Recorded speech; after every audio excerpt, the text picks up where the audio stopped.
अस्सलाम वालेकुम। आज हमारे सामने है इंडिया और न्यूजीलैंड का चौथा टी20 जो 28 जनवरी 2026 को विशाखापट्टनम में खेला गया। जी, और अगर आप सिर्फ स्कोर कार्ड देखें तो कहानी बड़ी सीधी सी लगती है। बिल्कुल, न्यूजीलैंड ने 215 बनाए, इंडिया 165 पर ऑल आउट और न्यूजीलैंड 50 रन से जीत गया। साफ और सीधी जीत। लेकिन असल कहानी जो स्कोर के हिंदसों के पीछे छुपी है वो बहुत ज्यादा दिलचस्प है। वही तो, एक तरफ एक टीम की मुकम्मल मंसूबाबंदी, एक इज्तिमाई कोशिश, और दूसरी तरफ एक अकेले खिलाड़ी की तूफानी, नाकाबिले यकीन लेकिन नाकाम कोशिश। सही कहा आपने। ये मैच दरअसल इनफरादियत मुकाबला टीम वर्क की एक बेहतरीन मिसाल है। तो चलें इसी पर गहराई से बात करते हैं। शुरुआत न्यूजीलैंड की इनिंग से करते हैं। 20 ओवर्स में 215। ये एक पहाड़ जैसा स्कोर है।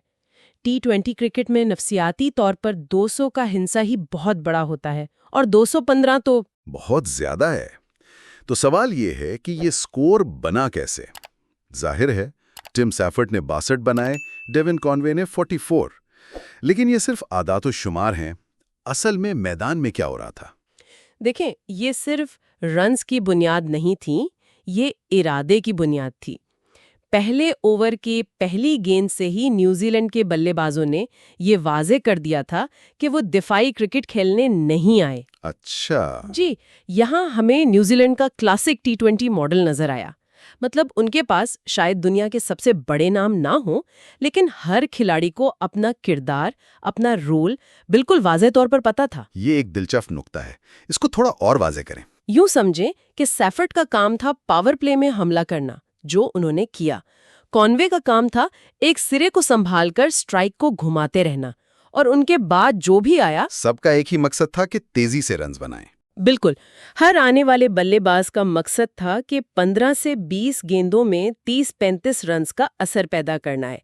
ये एक रिले रेस जैसी बैटिंग थी, जहां हर खिलाड़ी अपना काम करके बैटन अगले खिलाड़ी को दे रहा था। तो अगर ये उनकी स्ट्रैटेजी थी तो इंडियन बॉलिंग उसका जवाब क्यों नहीं दे सकी? अर्शदीप सिंह और कुलदीप यादव ने विकेट तो ली, लेकिन रन्स का जो बहाव था वो रुका नहीं। इसमें दो बातें हैं। पहली तो पिच। विशाखापट्टनम की पिच पर गेंद थोड़ा फिसल कर यानी स्किड करके आता है। ऐसी पिच पर अगर आप लेंथ थोड़ी आगे रखेंगे तो बल्लेबाज के लिए शॉट्स खेलना बहुत आसान हो जाता है। जी बिल्कुल। और अर्शदीप ने शुरू में सीफर्ड को बहुत ज्यादा लेंथ बॉल्स की।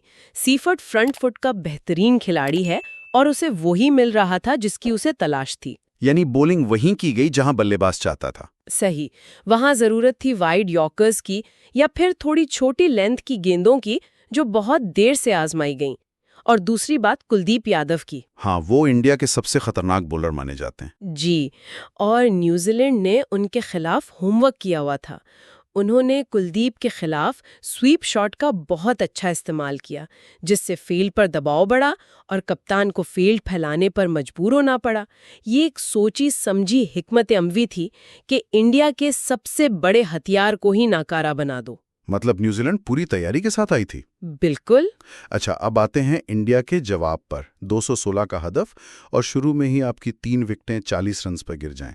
ऐसी सूरत हाल में ड्रेसिंग रूम का माहौल कैसा होता होगा? देखिए, उस वक्त जीत का सोचना बहुत मुश्किल हो जाता है। आपका दिमाग ये कहता है कि शराकतदारी बनानी है, लेकिन स्कोरबोर्ड का दबाव वो आपको कुछ और करने पर मजबूर करता है। जी, जब आपको हर ओवर में 13-14 रन्स चाहिए तो आप ठहर कर नहीं खेल सकते। आपको पहली गेंद से ही हमला करना पड़ता है, और यहीं पर टीमें अक्सर एक हीरो तलाश करने लगती हैं। हीरो? मतलब कोई एक खिलाड़ी जो अकेले ही मैच जितवा दे? बिल्कुल। जब पूरी टीम फंस जाती है तो सब एक दूसरे की तरफ देखते हैं कि शायद ये कुछ कर दे, शायद वो कुछ कर दे, और इसी दबाव में गलतियां होती हैं। लेकिन इस मैच में तो इंडिया को वो हीरो तकरीबन मिल ही गया था। हाँ, कुछ देर के लिए। शिवम दुबे क्रीज पर आते हैं और फिर जो हुआ वो शायद किसी ने नहीं सोचा था। सिर्फ 23 गेंदों पर 65 रन, 7 छक्के। एक नाकाबिले यकीन इनिंग्स। ऐसी इनिंग्स रोज रोज देखने को नहीं मिलती। एक लम्हे के लिए तो लगा कि ये नामुमकिन हदफ भी हासिल हो सकता है। ये कहां से आया? क्या ये सिर्फ एक मायूसकुन कोशिश थी या इसमें कोई मंसूबाबंदी थी? ये शिवम दुबे की कुदरती ताकत का मुजाहिरा था। उनकी हिकमत अमली बहुत सादा थी। गेंद अगर मेरे इलाके में है तो वो ग्राउंड से बाहर जाएगी। और इस दिन ऐसा लग रहा था कि हर गेंद उनके इलाके में ही आ रही है। लेकिन फिर भी टीम जीत नहीं सकी। जी, और यहीं पर एक अहम नुक्ता है। दुबे की इनिंग्स जितनी शानदार थी उतनी ही नापायदार या अनसस्टेनेबल थी। आप टी20 मैच इस तरह नहीं जीत सकते कि एक बल्लेबाज 300 के स्ट्राइक रेट से खेल रहा हो और दूसरे सिरे से उसे कोई सहारा ना मिले। उन्होंने मैच में जान जरूर डाल दी थी, लेकिन वो इंडिया को जीत की तरफ नहीं ले जा रहे थे। वो सिर्फ हार के मार्जिन को कम कर रहे थे। लेकिन यहाँ एक सवाल है, दुबे ने तो अपना काम कर दिया था, रिंकू सिंह जैसे फिनिशर भी मौजूद थे। क्या ये टीम मैनेजमेंट की गलती नहीं थी कि बैटिंग ऑर्डर ऐसा था जहां दुबे को कोई सपोर्ट करने वाला नहीं था? ये एक बहुत अच्छा सवाल है। देखें, रिंकू सिंह एक बेहतरीन फिनिशर है, लेकिन फिनिशर का काम तब शुरू होता है जब आपको आखिरी 4-5 ओवर्स में 50-60 रन्स चाहिए और आपके पास विकेटें हों।